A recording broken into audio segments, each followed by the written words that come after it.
things unqualified men say that high quality men find inconceivable.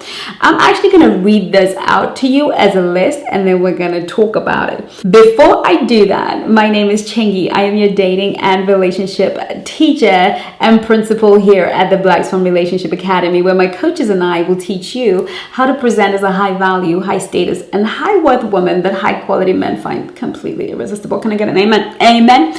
Alrighty then. So, number one. Do you want to split that? First round is on me. You can plan the next date, your place or mine. What are you looking for in a man? And there are a hell of a lot more, but we're going to stick to these ones. Do you want to split that? Is a guy who is not into you, has not been trained in the school of gentlemanliness. This man is not a gentleman, and he does not value you. When a man talks about splitting the bill, it means he's comme ci, comme ça. Kinda into you or not. When a man wants to split the bill, a black swan will say, I don't feel comfortable with that, but I'll be happy to pay for the both of us. And bring out your card and pay for it. Say, that's on me. Thank you. And you say to him, it's been really nice knowing you, but I guess this will be the last time that I will see you. We're not going to negotiate this. Even if it says, oh no, I was going to pay. Too late, sir. Because the truth is, people show you who they are very early. We can try to negotiate a man like this out of this, but he's already indicated to you by his actions that he simply does not want to be out of pocket for a woman that he does not value or see anything worth doing with. By you paying, you're simply saying, I'm a woman of class, and letting him know that he has become a disappointment and that the way he's moving in the world only leaves women with one choice: to accept a stingy, mean-spirited man, or to help a charity case out. Either way, you do what you want to do. When I put this on Instagram, the ladies were like, I'll never pay for no man. Do you, boo? Okay. But we do class, we do elegance, we do sophistication, and we date in such a way. We are not going to be splitting the bill. I'll be very honest with you. I found the whole splitting the bill thing problematic.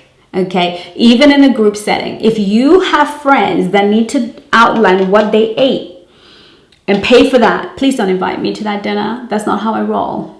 Those are not my friends. They're your friends. Don't invite me.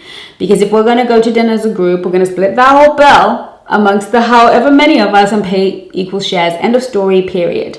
And honestly, even when I wasn't who I am now and could afford to do that, I wouldn't go out with a group unless I knew that group and I knew that there are no drinkers in that group or whatever. I wouldn't go out because I hate the idea of sitting there for an hour pulling up. It's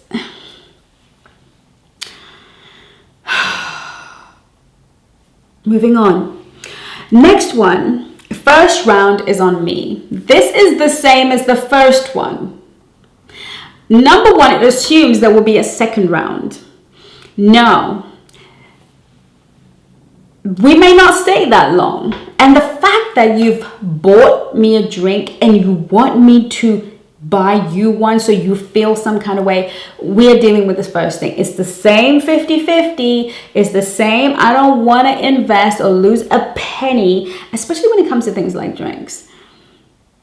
I mean, what are we having here? A booze up? We're meeting for the first time. We shouldn't even be having alcohol anyway, as far as I'm concerned. I'm not drinking anything with a man I don't know. So what is going on? No. I remember going on a date once. Funny story, because it's funny. So I got on this date, and I don't usually agree to drinks, but I thought, why the hell not? I've got nothing better to do. So I go on this drinks date, and I have fresh mint tea. These are fresh mint leaves in hot water is what I had. And this man kept me sitting there for a whole 2 hours. I let him because I was actually there I thought, for research, let me really see what's going on. This guy is in his 50s and we're sitting there and I'm having mint tea leaves. I finished that and he doesn't order another one for me, doesn't ask me, would you like another? No, he's not that gentleman. I figured that out pretty quickly. And so I said, would it be okay if I had another mint tea? And what I really meant by that was, do you mind hailing or calling over the waiter? Because that's the gentleman's job. Anyway, he eventually gets the attention of the waiter and she comes and I said, may I have another mint tea, please? And, the waiter brought another mint tea and then he just proceeded to keep me for a little bit longer. Now, I've got to be honest, the conversation was kind of good. He was really funny. There was enough to talk about. He did get on my nerves here and there, but there was enough to talk about. And when the bill came, I had never been in this situation before because generally I don't go for coffee dates. Most men ask me out for dinner or drinks dates. I usually go for dinner with gentlemen. I'm very careful about who I spend time with. But I have to be honest, this guy had not been vetted. He was just really for research purposes and I had nothing better to do. And so, he says to me, would you like to have something to eat? And I'm thinking, well, we've sat here for almost 2 hours. It's now 9 p.m. What else do we actually have to talk about? If you really were a generous guy, this should have happened 15 minutes into us meeting, 30 minutes. Would you like something to eat? Because clearly we're having fun. You were having fun. You were laughing. And I was just watching him have such an amazing time because in his mind, he's met the woman of his dreams. He can't believe it is like a little boy getting up and demonstrating and doing all of these things. But it didn't occur to him. This gesture of generosity too late in the day is not what we're looking for. We want a man who is already showing concern for how you are. Have you had something to eat? Do you feel comfortable? Even if we go for a drink, you only have 30 minutes of my time, 45 maximum, in a general situation where I'm not doing any research. Let us understand that we're not staying for second drinks because this is really not a date. It's more like a meetup. It's a vibe check to see, do we even like each other? Do we even have anything worth exploring? And so that is that. And if he wants you to buy him a second drink, when you finish with your first one, you can say, look, can we get one more of whatever he's having? And here's my card. And then you kindly dismiss yourself. Say, thank you so much for a wonderful evening, but I won't be having a second one. I will be making my way home. Oh, no, I don't want one either. No, you go ahead. I said, I owe you, you said you were owed a second, you wanted me to buy you a second drink. So here you go. Have a wonderful evening. I'll make my own way. Thank you. Only one girl got it. She was like, power move. I'm like, yes, darling. Yes. There are two ways to go around life. Yelling, screaming, demanding that people do for you things that you want them. I don't need you to do anything for me that you don't want to do. As a high value woman, no high value woman should want a man to do something for her that doesn't come from his heart.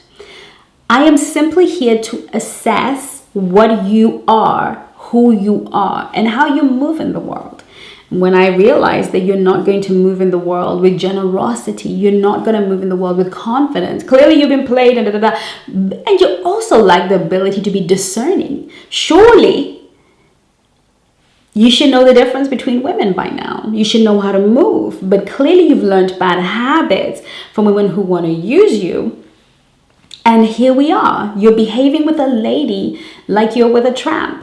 They're two very different protocols. And if a man cannot discern that quite quickly and behave appropriately, I honestly don't have time for him. And I will make his life way easier because I know I'm never going to see him again. And so he can be my lady in the short term. The House of Swans is the new portal for the Black Swan Relationship Academy. The House of Swans is where you will be able to completely access me and those of you who are serious, focused, and committed to your Black Swan journey. In the House of Swans, you will get access to many of the courses in the academy depending on your subscription level.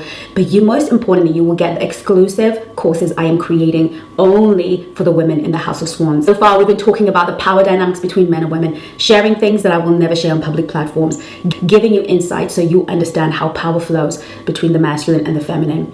I'm also sharing about how to be completely and totally unforgettable in the bedroom, how to get a man to be completely and absolutely generous with you. And all you have to do to be a part of this elite society is to click the link in bio. And if you're watching this on Instagram, comment the word swans and a link will be sent to you. Love you lots. Next one, you can plan the next date. This is something that my clients have brought to me. I've never had it said to me. And honestly, there won't be a second date. There won't be. We're not doing this. We're not doing I chase you, you chase me, I'm in the masculine, I'm in the feminine, I'm in the masculine, I'm in the feminine, because that does not create love and harmony. That does not create romance and chemistry. This creates friendship. Okay, you choose a restaurant, I choose the one. I'm paying this time, you pay that time. That's friendship. That's platonic energy. It's not romantic energy. So if we're gonna do this, I don't need more friends, or maybe I do. If I need more friends, then yeah, I can plan the next one, but it will not be a date. It'll be a meetup. Okay, let's just be clear on that. Your place or mine. This is incredibly rude in the first instance. But let's say you've been dating for quite a while and he wants to indicate that he's ready to take things to the next level, and he's trying to be very clear that this evening is not going to end with you going home and me going the other way. Normally men who have been investing, maybe paying for dinners and kind of spending a lot of money, are going to eventually bring this question up because they're saying, listen, I've already put down enough money, time and effort, and I need to know when this is going to go down. At this point, I would simply say, you know what, all of a sudden, I'm really tired. I feel like sleeping. I've got an early morning tomorrow, but thank you for a wonderful evening. And I'm sure we'll see each other again, and leave. If he's a discerning man, he will realize that that's not going to work. If he's not a discerning man, he's going to throw his tantrums and never speak to you again. Last but absolutely not least, what are you looking for in a man? Listen, a lot of men will ask this, but it usually comes from a place of insecurity. It's not like he really wants to know what you're looking for in a man. He just wants to feel validated that the man you're sitting next to is the one that you're looking for. But also, he may be wanting to play his game. But I'm sure the real players have upgraded their game by now. But if a man is asking you what you're looking for in a man, well, you can simply say, I don't really know. I guess I will know when I see it. Okay, it's okay to play dumb, because smart women always play dumb to get what it is they want. You gotta be smart enough to know when dumb is the only way forward. Can I get an amen? And so you can say something like that to him, and that is usually enough. If you want to give him a little bit of information but not enough, you just say, I'm looking for something profound. And let him interpret what that actually means. Moving an ambiguity to this question is probably your best bet, because number one, he has to show up as who he is, because there's no actual roadmap. The most he can learn about you is through your boundaries and your standards, what you'll accept and what you won't, what you like and what you don't. But what you are looking for, that is something that he is going to have to show up as he is, so you can choose him for who he is, or reject him for who he is. I look forward to seeing you in my next video. In the meantime, to take care of you. Love you lots. If you've been listening to this broadcast, you feel that you identify with anything that I have said, I want you to know that we're not leaving you on your own. Actually, I have created a complimentary initial call with my coaches. You will be able from today onwards to call one of the coaches and have a conversation about the particular issue that is bothering you. This call is completely free. No obligation. It is our ministry and our service to you to make sure that we get to touch base with you, understand what's going on with you, and actually give you a moment to speak with a professional, maybe even for the first time in your life. But I don't know how long I'll be able to offer this to you, my darling swan. But whilst it is here and you're watching this video, please find the link below, or if you're on Instagram, comment help. Take care of you.